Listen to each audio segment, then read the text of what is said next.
Hi, I'm Mike McAllister from RockSolid Floors. I've got Ben Sieben here with me today. Ben is our Director of R&D. We have a great candidate for our RockSolid solid color stain. This is a deck that's seen a lot of Minnesota weather, a lot of abuse. The wood is in fairly good shape, so our stain is an awesome candidate for that. Ben's going to go through the procedure for properly preparing this deck for this coating. Yeah, Mike, looks like the homeowner here has actually power washed this deck, so there still is some existing stain that we need to remove. What we're going to do is take a deck stripper first to get rid of this stain that's left over. Then we're going to take a deck wash, and what the deck wash or brightener is going to do is bring this wood back to new. Following that, we'll take and sand this deck, and we'll do a water test to make sure that the stain will adequately soak into the wood and be a long-lasting stain that the customer expects. So Ben, obviously this deck looks like it's been power washed. This is not sufficient enough to coat over, correct? Correct. Yep. This is not going to allow the penetration of the stain to get into the wood the way it sits. So we definitely have got to go through the steps that I just talked about. All right, Ben, well, let's get to it. All right. All right, the first step in preparing the deck for our coating would be to utilize a stripper. As we can see, the homeowner has power washed this deck, but it was not sufficient enough, obviously. As you can still see, there's a lot of the old stain still here. So Ben's going to go through the proper procedure for utilizing this stripper. Yep, that's right, Mike.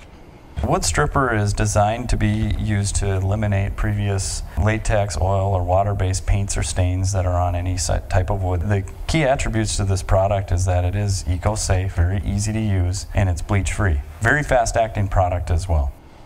We're just going to dump into this bucket. We're going to saturate a stiff bristle broom and kind of broom that around, and saturate the boards and the stain. That's going to need to sit for 15 minutes, and then we'll power wash it off, and might have to repeat those steps as necessary until we get rid of all the stain that's existing here. Okay, Ben, what kind of precautions could the homeowner take when utilizing this stripper? I'm assuming it's similar to a paint stripper where you have to actually put this on and let it sit, as you mentioned. Yep. Well, the precautions, again, all that information is going to be on the back of the bottle, but a good idea would be to, mask off any of the siding or aluminum trim or anything that you have that you don't want to have the deck stripper hit, because it may tarnish it. The other things are the shrubs and the vegetation around your deck. You'll want to pre-wet those and probably tarp them off, because this material is not good for vegetation or shrubs. It will kill it. Sure. And then obviously, we're wearing gloves. Wear personal protection equipment when dealing with these sort of chemicals. Okay, so our first step basically is we got to pour some of this into the bucket. Yep. And we're going to load up our stiff bristle broom. Yep.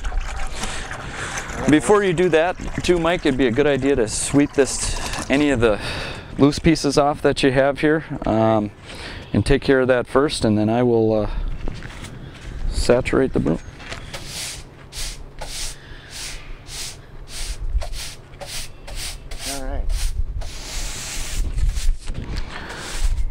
So per the instructions on this particular one, you could either pour this on the deck or you could pour it in a bucket and saturate a stiff bristle brush.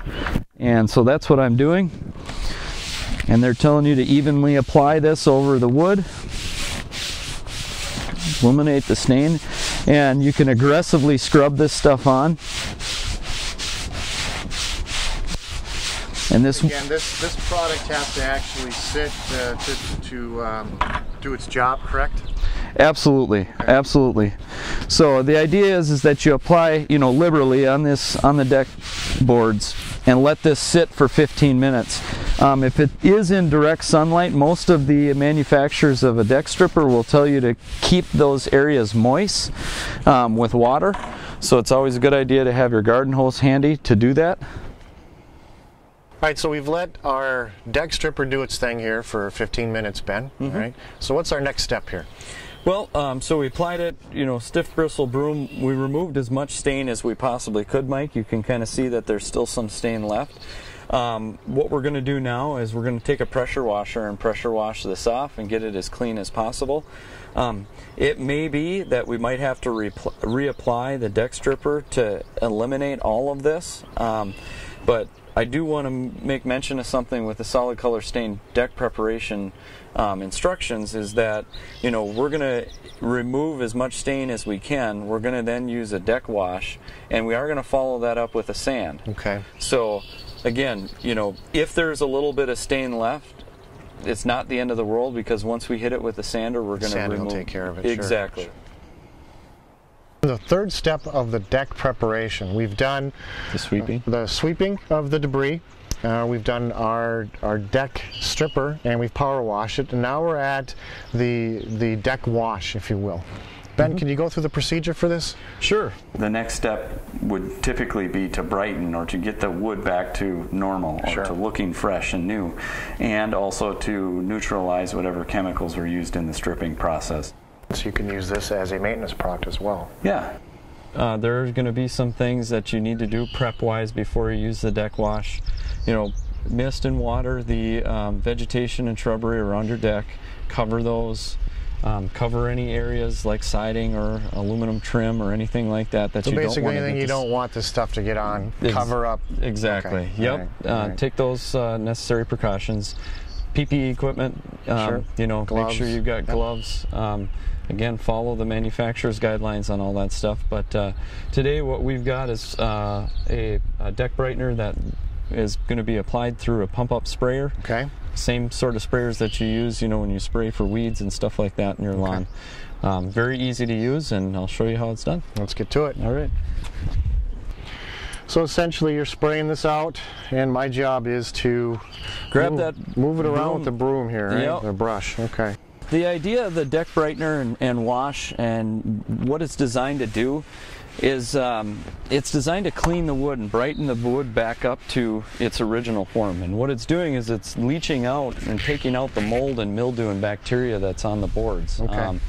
And as you can see, as you're brushing it here, Mike, you know, the wood is starting to look brand new again. Well, absolutely, I can see it. I can see it right away. So. Yep, that's the idea. So basically, we're getting a lot of the contaminants out of this wood, right? Correct. Okay. Yep.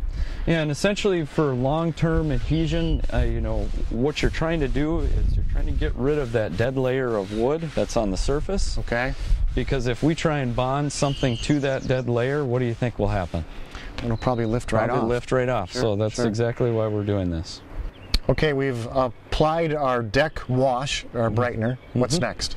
Well, Mike, we're going to have to power wash this off right now here, but again, the reason for doing the deck brightener is to get rid of the old wood that's on the surface, and to also allow the leaching of the mold and mildew bacteria and the stuff that's in the wood, contaminants, if you will, that would deter the bond of the stain to the wood. Okay, so this is like a very thorough cleaner. Exactly. Okay.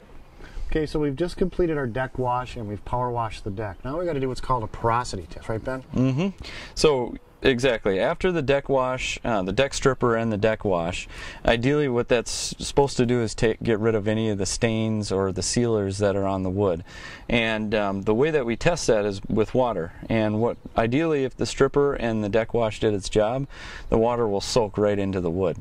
If there's still sealer or stain present, the water is going to bead up. So what do we do then? We would just repeat the process, the deck wash again, until that doesn't bead. Okay, so this test is simply we just got to put a little bit of water in the wood. Exactly, yep. Hopefully it soaks in and we can move forward to the next process. Beautiful. So we can clearly see the wood's absorbing the water, and we're ready to move on to our next step, which would be the sanding. Exactly, yep. And just in case you don't know, when water beads, it's going to look like oil and water. You know, you get those big beads, beads on the surface. This obviously is soaking right into the wood, so we are good to go. Okay. Okay, we're at the final phase of our deck preparation. Ben, I see we've got a variety of sanders here today. Maybe you can walk us through this last and final step here. Sure. Well, the key is after the deck wash and that dries out, that we need to sand the deck, and we're going to need to sand it in order to remove, you know, the frays that maybe the pressure wash left, and or any of the last bit of that dead wood that's left over. And you're going to accomplish that by a variety of ways. The most effective ways, either a belt sander, you know, 4 or 7 inch hand grinder, Okay. and or, you know, some of the Menards and some of the rental places will have vibrating deck sanders that are much larger. And if you have a large deck, maybe that might make sense for you. In the hard to reach areas, you can use a little orbital sander, but I would shy away from using this on the main part of the deck because it's just not effective enough. What about the verticals? Is that the unit that we would use for that then? Vertical surfaces probably work just fine. With vertical surfaces, you're going to want like 80 to 120 grit sandpaper. With the horizontal surfaces, like 60 to 80 grit seems to be most effective. Okay, so 60 to 80 grit for your main deck area then. Yep. Okay. Yep. Okay. And again, the key is if you have any areas that still look like they're dead, like, you know, gray, dark gray, light gray in color, or really dark browns, what the sanding is going to do is going to bring it back to life again and open up the wood to allow the coating to So color is real key. When you start sanding, we can see here we've done a little bit of sanding. We've got like a lighter shade here. Yep. That's basically what we're looking to accomplish here today then? Exactly. Yep. Okay. Yep. All right. And that gets us down to a fresh layer of wood for our coating, correct? Exactly. Yep. Right, Because well, we don't want to coat over the dead layer, because essentially that means premature failure of the coating system. I wanted to talk about the vertical surfaces a little bit here, Ben. We haven't really addressed this, and I wanted to get your procedure for the verticals, if it's different from the horizontals. Sure. The vertical surfaces are going to be the same thing as the horizontal surfaces, Mike, and the manufacturer's instructions on the deck strippers and deck wash will have vertical surface instructions on there. A little bit different application. You know, you want to make sure that you do, whenever you're doing spindles or anything like that, that you start from the bottom and you work your way up to eliminate the streaking that happens with these strippers. But essentially exactly the same. You're going to do a deck stripper, you're going to do the deck wash, followed up by a sand. Okay, so it doesn't matter if you do the verticals first or the horizontals first? Nope, however you want to do it. We've completed our deck prep, and maybe Ben, you can summarize here for the key things to note when you're doing this prep. Sure. Well, the first thing to note is that you know, if you do have an existing stain down, that you'll have to use a deck stripper first to remove as much of that stain as you can. You'll follow that up with the deck wash. Deck wash again is going to brighten the wood, make it look new again. Get all the contaminants out of the wood. Exactly. Yep. Sure. And remove any more of the sealer that's left. And remember, you've got to do that water test after you deck wash. Yep. Okay. Exactly. And once you know that that's ready to go and the water is soaking in, it's key to sand, because the sanding, what that's going to do is eliminate that last layer of dead wood that's on there to expose a brand new piece of wood for the stain to bond to. And that's key for the adhesion of the solid color stain or the deck restoration from RockSolid. Sure. So these steps, they're extremely crucial, but that's the reason we offer a lifetime warranty. Correct. You need to follow these steps to the letter in order for you to have that long-lasting product that we guarantee for a lifetime. Exactly, Mike.